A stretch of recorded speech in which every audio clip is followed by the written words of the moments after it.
Ms. Parker? Yeah, oh, hi. I have a question. I travel quite a bit non-rev from Montreal to Dallas, and I have a question on sort of aircraft selection. Currently, in the winter, they use the Embraer 175, and you can see even now that 76-seat aircraft, it starts off the day with 71. And I've actually been last year, I think they took about 25 seats off to go from Montreal to Dallas. So I guess the question I'm asking is, weight restriction? Obviously winds, Yeah, right, okay. and that happens, you know, I understand that. But it seems the aircraft basically can't make that flight. So as a non-rev thing, it's dear to me. And I'd just like to know, why are we using an aircraft that doesn't seem to be able to complete the mission? Oh, by the way, my name's Alan Yip, simulatory qualification. Thank you. Yeah, hand that to Jason.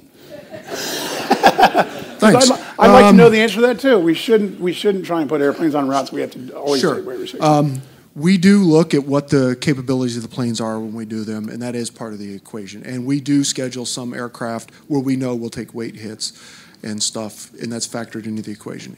In this case, what we have is Canada is really good for us part of the year, and the other half of the year it's a little less good for us. And what changes is, in the summer, Americans go to Canada, and obviously when it's U.S. point-of-sale market, and this goes for Europe and a lot of things, we do really well. But what happens then in the winter is you have Canadians coming down here, and they tend to not pay as much. They're going on vacation, they want to connect to Orlando, things like that. And so we're better off putting the larger, better airplanes on other things and limiting our exposure to the lower fares, things like that, but still maintaining the service. Now, over time, as Doug talked about in his opening talk, is we've grown Dallas a lot. And so what happens is you just 100 more departures in here. Lots of stuff works much better than it did. And I can't promise you, because off the top of my head, I don't remember where we stand going forward on the Montreal flights.